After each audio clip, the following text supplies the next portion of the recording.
Yeah, me the Yerfa Naporo, but me bro for the Alexander. Alexander. Yeah. And I want nickname. Oh, my nickname, my dear friend, me, I'm say a commander. Commander. Yeah. You got to be a commander. I don't commanding Kofobian. Oh, my yebi pen. Yeah. My yebi pen. Now military man, now they know gang bem. Oh, na me ni gang, but then me call SS no. SS1 second term na Navasco. Ewa na Vrongo. Nti SS1 second term na no say like me a instructor no by then no say ope. Say then I'm a voice etino. So I was made the cadet commander from there. Nti from SS1 through to SS3 no. I mean na me a cadet commander. And yeah, na ye bafia me kofie watamare na me namfo no bebre ebesra me, especially me mates e school. Nti omo bane na ma commander na na omo de frame nti e ma sa edin commander no ebeka ho. Aha, nti omo munni me namfo munni me pa ne de commander na omo frame.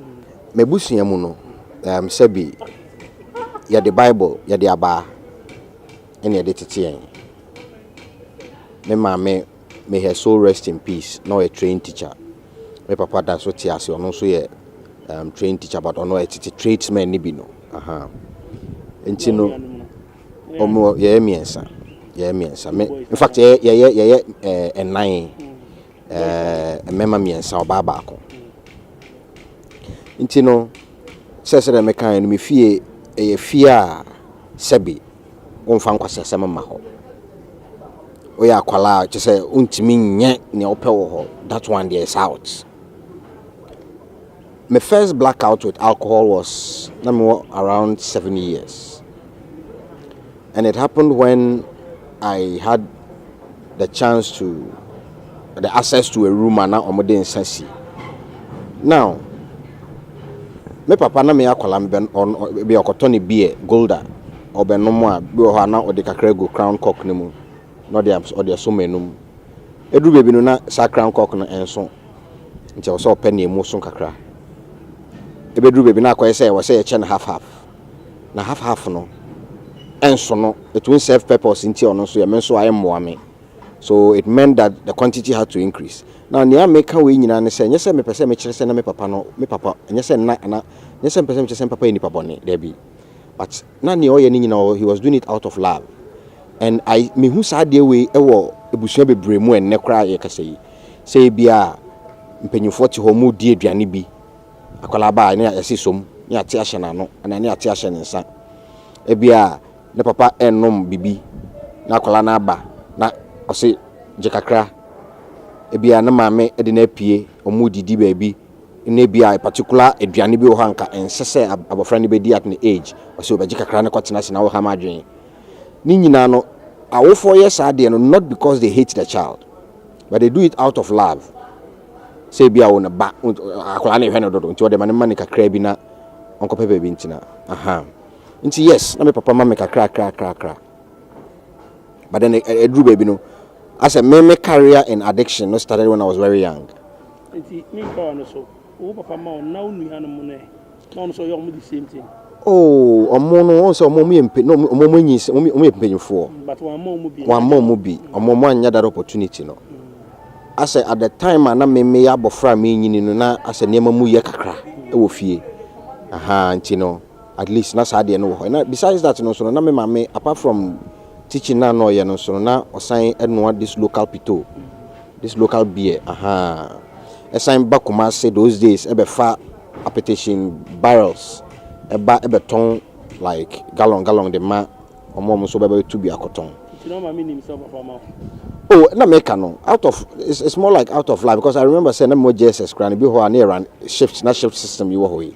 Me ko school bi me ko ewia na be around 10 na me be ko school na mama aka so ko yiska e wo bi we container no mu. Oh ya no wasa cap back one man sana wako. As a way of motivating me to go. Nti me ma shema tade kra me ko school no kra no me ma repeat oni bi abodada na ba ko no ka say me nsa na kwalaboni as I am no, and at that time like I said me career in addiction especially with alcohol no started very young at a tender age. Nti we who say nka one na mesa no maybe I mean meet me no say 2 cups wo ho ansa na ma hye da sa kakra bi de abegina nanim nti no na adwen oh we ma we de we ya na me sai o to no nim say this is the quantity I me say but in actual fact no ma no 2 cups dada ansa na me de we e ba ho no nti no no to aso nti no like I'm saying no my first blackout was around 7 years. And I remember after me initially treated me after 3 days I was hospital. And Dr. Nino a peja to APC to Ibia, Akoma APC, yeah, with the red top. To obey no or the farm him, there was something in it, no the farm him. And all say onomonsa and I say onya hangover and I say onomonsa bro so to a certain level and I say baby no after first when you so tete na oge you normal o you stable o 10% kra bon so the farm hwenimu na me say I say this is how much we were able to take out of your system. And I realized say not tube giving said tube ni bi e share me omo pass it through me hwenimu those days butterfly needle no mo de my infusion e bi share mensa. And apparently that was when a doctor Nina catched me for the first time say me no monsa be my bewu because at my age need the quantity I took no he suspected that it had affected my liver until me no monsa be my bewu. But like I said me feel mutong pito and from the part of the country baby I'm free e Ghana ha no sabi to say o call asante maimu crashing bi hansa fufu no you hu say normal until no baby I'm so me free say no pito normal something basic nom krana somebody people don't really see it say and sana say we feel say diane because it's more of part of the culture and you know and no sano koso crack but then like I said at that time no asana me almost na me abuse but then I felt all was right, all was okay. See after JHS na me call SSS de me Canona Vasco me twaso. So in fact me third year na me drew no pompon so pa so. Yes they be me cancer same way and as see I have the opportunity to teach recovery dynamics our facility way more. They be me can me I go back to that story and me can say look the very day I throw a last paper we our SS and madam for I catch me say opese me ko jani baby and you around 8 and honestly I can't say opese me ko jani baby I knew very well that I had no business going there feeling say look Naporo you have no business going there but hey cadet commander pan say ko jani baby now so unko we hufu you know all those stuff those were the things that were running on in my mind but now them say madam for no there were rumors seriously and sometimes not any behavior near the idea to say we there but fine you call it and they just to be on that toy actually no much chichire no twin be no the mammy I shall say any me twin na me manum komi mani gina me num kakra na ma pu aba of course na ya na adwunti na ontimi hu say e komi ma na enkomi mu but for one strange reason no nyo owa mo chichire ya hyiwie no na all to be say o de economy so to be mamen so na me ye den me so me fanko nti ade chi ye anopa by then no na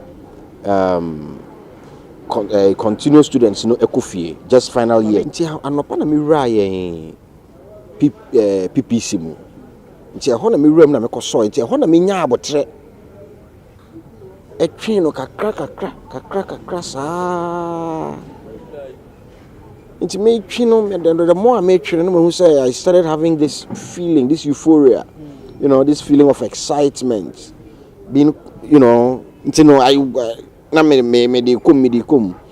and that was the date. By the near papers, that was the day so I caught fear, and I free northern region, Techima and Kintampo at the back, Kumasi the background, high back home.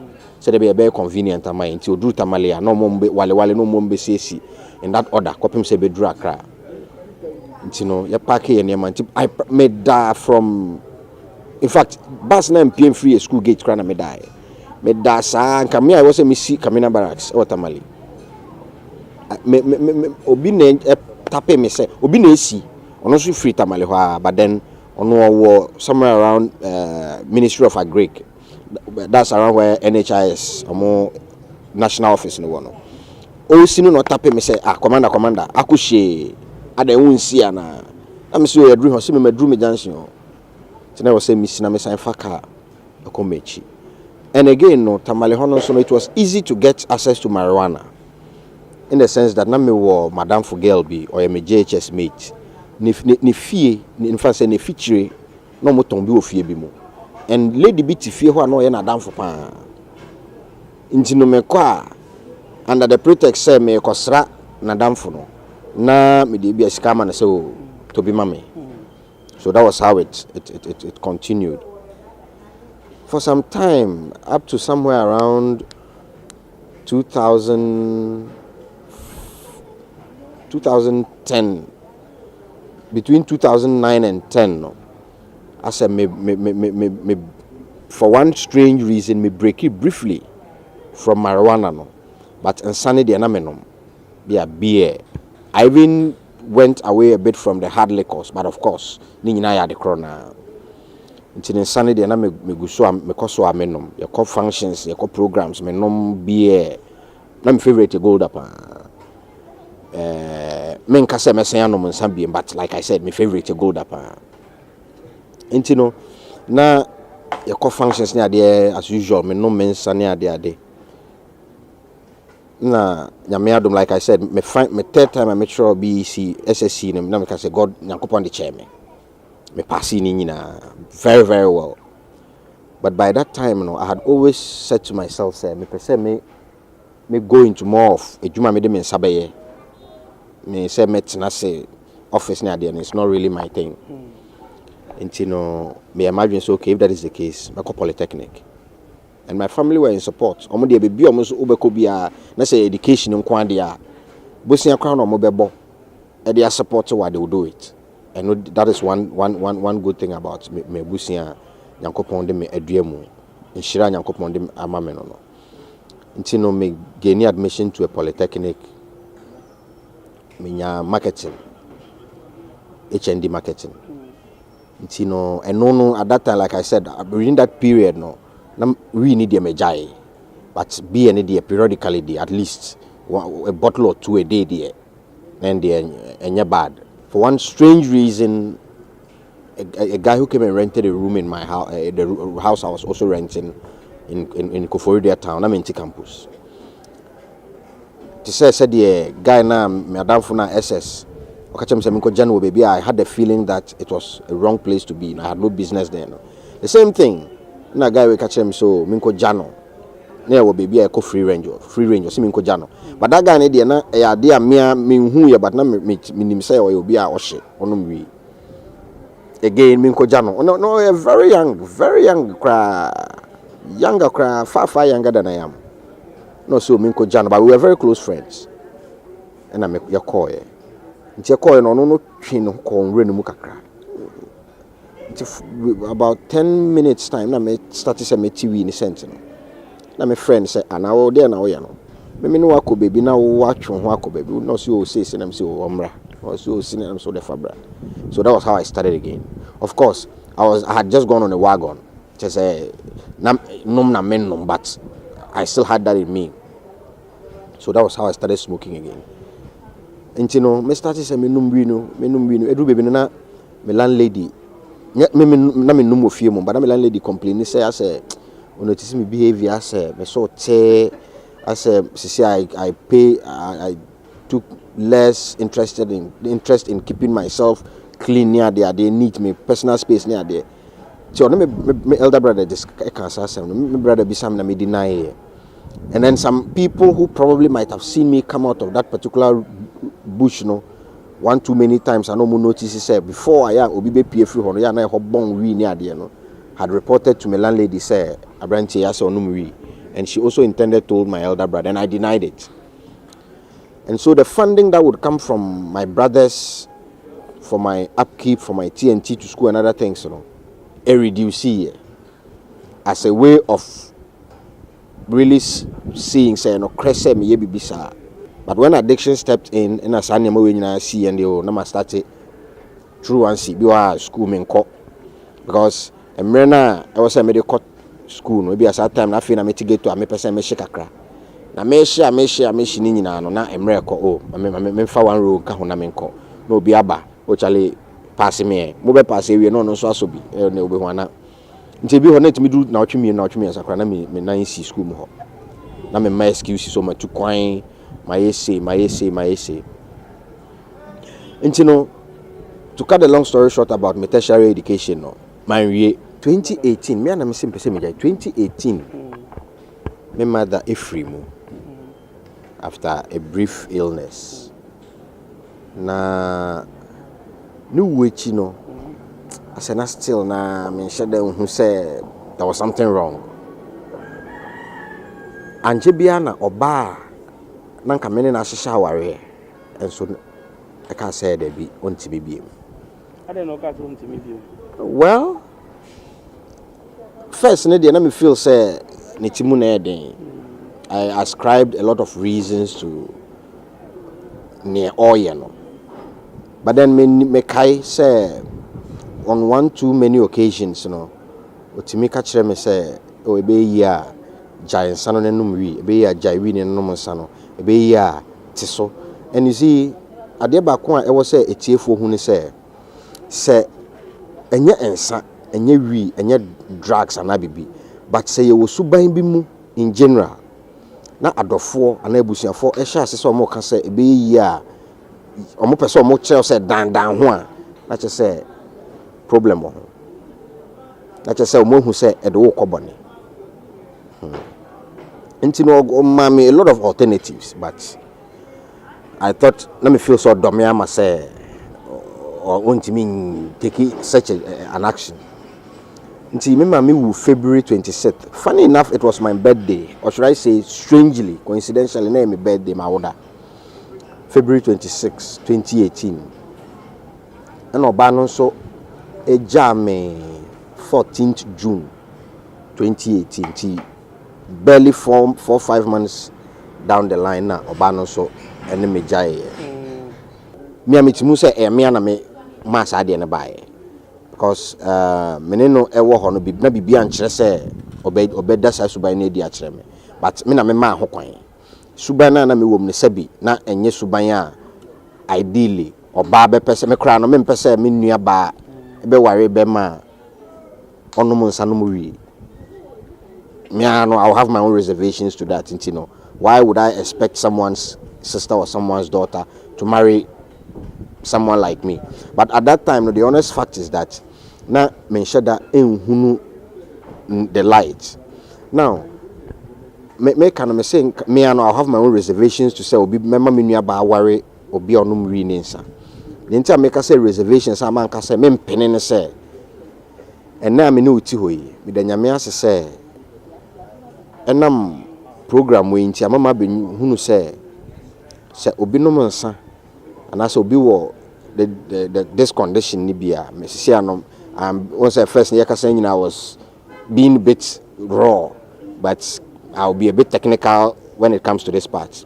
Now, so obi what sati bia we mu ase bia ye we busuani a onom nsanum wi a ye no hwe enye yie ne ma me ewu krai de adaka sika ma ne so nkoto adaka mbra kire ko yi no o be kokotena nsase o be kokotena geto o be hye ni nyina o be dwen ho amonte ase mo be on school fees o be kokotena nsase o be kokotena geto o be hye ni nyina amonte ase efi oba and the ajuwe hu pes obe usika o de be ko be phone o de be ko chensen o de be ko ni nyina ye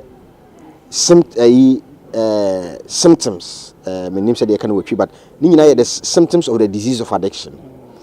Now saati bia yi a ye kan nyina no yare a ewiase apomodin abatankuo so the World Health Organization crown over a long period of research and survey and observations now be who say yes, it's a disease. I will say addiction is a disease. The same no say obi wo saati bia we ni mu a te say de nka obi wo akomayare a ide no ko hospital, obi wo diabetes ide no be ko hospital, obi wo ebia yare bi krankro yare bi ide no be ko yare sabia na agi nroma no krankro yare de enko but a drone na wonom no na eboa ema utimi ebo obra se de se na fata se obi wo saa ye ntibia we mu a meka se ye ntibia we because me wom enne na nyame ado mahunu kwan ya mefa so a me hye me ho so abra me nom nsa na me num wi eno nkire se yare na afiri me so se me ye mistake na me kofa one thought kama no a asem asi enne me da nyame ase se menya sante ase no te se de say allergy se bi obi die se obi chire aduane we odi a no ho ye ne ho be ne hene apobesi no ho ti be ne ya ne yem betuni ade no enne no obi a ne mepese ya tiefo hu ni se obi a owo saa tibia we mu no saa nipa no so no sebi nka ye ka o chiri saa de na odi no but the manifestation of saa allergy no and the desire to always use no kwanya e kire se o chiri na ye se ono de nka time bi opese onom time bi opese ohye time bi opese onom time bi opese ohye that is the manifestation of saa allergy na nipa no wo no so but then unfortunately no we normally think say the person is morally weak. There is nothing moral about addiction. There is nothing willpower can do or self-will can do when it comes to addiction. Trust me, yenya ye was a tibia we mu no nema bebre wo ha suban bebre wo ha yenya kasa timi ka kire ho sa de we me ye biem na ejaye wo ye den ye nti yem bisa ye ho say na den na sa de we nko anti. Trust me, in our own time say bia ye nko aye wo dem ne bia ye nam ne share classmate bia na ye nam ana ye te ho ne kai ne bia ye nko aye wo dem a yesu papa abra ye gusu use ne yesu papa go ye ntia se aden na me nko ade ebusuye kasa ye se o asomesi de aden na me nko ade me mafefo e kwa me ntimi nko bi aden na me nko ade nka me so no nka me wo baby wo hanka me wo baby se nka me wo baby se na sebi enam saa tibia we nti no sisi like I said me ko a bit technical me ka say saa yare we nti no me ntimi nko but unfortunately bi brim han ye nim say yare so bi o saa tibia no ma se nipa na epe na oye so munya no no ope na oye there be ene pe anko be jaye oh matwa sisi bosumi a yewramu ne da to so dunum no menya afene bosumi nsia adena minim say 6 months program na adena o di na chesa me time asonda dada nti den na ma yes nti me after menya 6 months no and in fact enya 6 months mpo ase me 3 months mu na nyame adom me start fie no start ma me ejuma kitinkiti bia me yebo fie no cause bia no mu hu say ase sakrai bia ba me munti no they could leave some chores within the facility to me nti ewo mu a nti me busumi siemu kwa busumi nso mu na me se o se sade ya sa na me ye course na me defer na me bae nti se sisi afie no ehu say metimi ye bibi sade ya na me ankasa no me hu say at least and the right say metimi start me program ni bi nti me je transfer every me campus o kuma se de ba tema ha and I start a course no ebio nti no sisi ano me ye course no but then enya lockdown inti krank me wie e lockdown inti a coronavirus ne ho lockdown ne ade anka me wie but sisi ano sisi afie ha no me volunteer me 8 months mu and I sign me as a volunteer nti no me so me boa mpenyufo akwankyerɛ mo de ana assignments mo de be hye me nsemu se de be am so metimi aboa me nuanom mo mo so mo ba mu foforo no ana me so me ye na kakrakra na edi kan koma awofo se ye ba ye busuani bi ewo saa tibia we mu a ya ena yen yare we no ne symptoms socially unacceptable nko bi wa malaria ne tie ne ya na aposo ya ne ya ebi obefe awode no ne ade ontimi ndidi. Those are the symptoms of malaria. But yeah, the disease of addiction, no, they are socially unacceptable. I will start to pilfer. Me start me mami sika kakrakra, me brambi ni sika kakrakra, me yirimpo me wiani sika. Which society will accept this? I will start to play truancy at work. Say school, I me start actually me went free school. Ejumo me start. Oh boss, me bana me car say you, me bana me fidie say you, me bana say. I will start to give excuses. Any ashase krana me ntisa. in the baby suddenly my started. So the symptoms, symptoms, when you look at it as socially they are unacceptable. So what I say, that is the disease of addiction for you. And like I said, a disease, chronic brain relapsing disease. Not just say adrenal crank like a shall free baby now relapsing. Chronic brain relapse and crank royal. We are then you need ruby said genome nenko. My comalam for so my coding for so my year fasting and prayers, my yenina. And so no men can say a but at that time when I feel say problem no you be near me. I thought that someone was doing me. Let me feel say near obi a me cancer tia and maybe na abomidia. Let me feel so by be a sebi. Meaning share ya yantina yena. Or ya be buying him na akoye me bibi, but na me nim say it was from me, because problem na say I had a problem accepting life on its own terms. Let me say bibi akoso say de me pe no nti say oye ma de na me bufu am nti say ade nti na wo de na wo say oye me sa de no nti no makono makose e bia meni age o chale ne de apayo enkogie ni so ho nti no wo enigye mu areho mu the same thing. Na me nim said ye me bobra said ye senefata me nka say obi num nsa enye sebi me nka say obi num wi enye. It depends on the person, but me kofi de baby ade me aduru no obi be say me avoiding it like a plague. I would avoid alcohol and drugs like a plague, but eno nkyere say obi num nsa num bibi sa na o ye matamfo da bi. Because you see, I'm a benyanti as say yare.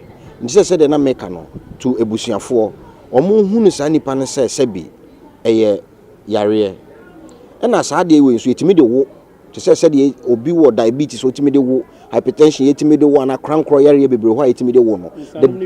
Yes, the disease of addiction we can inherit it. Hereditary etimi inherit it. Say me busuamu. If I have family, maybe grandparents, uncles, aunties who are into it or who are addicted to one form of drug or the I don't know, there is a possibility that I'm predisposed to it. So once I am predisposed to it, the only thing that is left with is something to spark it. Obi wo ha nebusiam fo nyina diabetes. So onwa wo hu say there is an underlying factor or predisposed into live a certain lifestyle or live healthy. Say the be obebo na bra say the senefata onya diabetes da kopem say nyankopon be frɛ no. That is one out of the lot. It is the same way ayenso no ye de wo apart from social factors say be o tie brono a wo tie social cultural practices ne ade no ye de woman ye intino say ye hwe yi a ye tiefo ye wo ye babina owo sasuban bi mu a awofo wo fanom ene yen kasa yen tenase ne yen twe adwenko akire say me papa na etisen me mama na etisen me nana na etisen. You would realize that other say na nipa na addicted to bonto tobacco a ye de share simu and say ore and say besen and those are all forms of addictions. And once the person is predisposed, I dey ka crave bi pe na nyane no. And unfortunately no, e yen mre so no, in the substances ni bebre. Substances ni bebre. Inti no, senka ye bonto a, wadwen beba so na me na nakra ye bonto nti ono so ye bonto. Ye fi ade. But we nko ye bonto. Be be ko ye wi na cocaine. But the bottom line is it me the woman ye. You can inherit the disease of addiction. You can inherit the genes. You are predisposed doesn't mean you are suffering from it. But who live a certain lifestyle, then you now get hooked up. Intinebusiafo enhunu sa na say ye wo ba ye nua ye wofa ye yere cause a man so women also it is no addiction is no respect of person. Inti ye yere anase bibia wo sa so ban mu a yempe mo ama no. Said ye obi wo diabetes said in the hospital. Said ye obi wo hypertension said in the hospital no. Yemfa ono so empe ayaresa ma no. Nyame adom ye wo unfortunately no rehabilitation centers for people with substance use disorder are very limited in the country.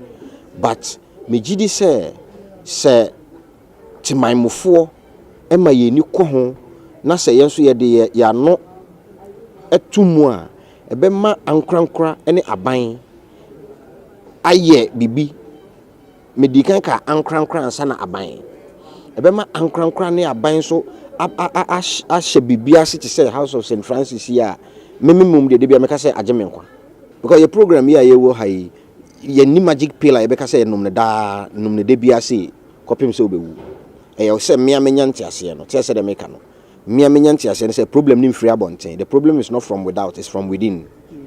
So once I me who say problem ni free me mu e de na me yafa ho na je say enye wo na wo ye me enye me na bi na ye me enye me wofa bi na ye me eye me nti say me na problem ni free me ho a de na namon bi na me de na namon na metu afa ho wo ye wadwen say obegyae a eno ye one ni aboa wo ba wo ye wadwen say obegyae no nche say obetimi agyae ende enye easy sa eye ba ko eno eye nyame ena ebebem ye won krofo bebre mpanyifo bebre asofo ne nimdifo bebre akukudamfo mo wo ho a omo eye nyame like I'm saying ye will be a friend say spiritual experience and we at once boom to say Saul obey Paul nipa emiamia ene niema bi wo ho a e wo se otwe ho firi so efiri ho se bia nipa bi wo ho a e wo se otwe ho firi omo ho emiamia bi wo ho a e wo se otwe ho firi ho ena niema bi wo ho a e wo se otwe ho firi ho niema ne bi entade hye se bia first no na me wo mu no na me wontade me wo me style of dressing bia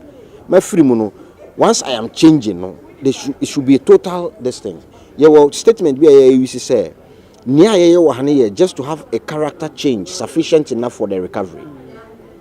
A character change kekeni here. Suban sakra ni here. Nye bibia, it's just a character change we need. That is enough for us to continue in this journey of recovery. Inti se me se san suban na che say first no na me ntade hye mu style bi na ma sisi amese megaya. Sa ne ma na wo se megaya. Ya beda se onya mra ne atwen komo SVTV Africa boss why are there di ni biom Naporo aka commander ya beda se onya mra ne atwen komo mense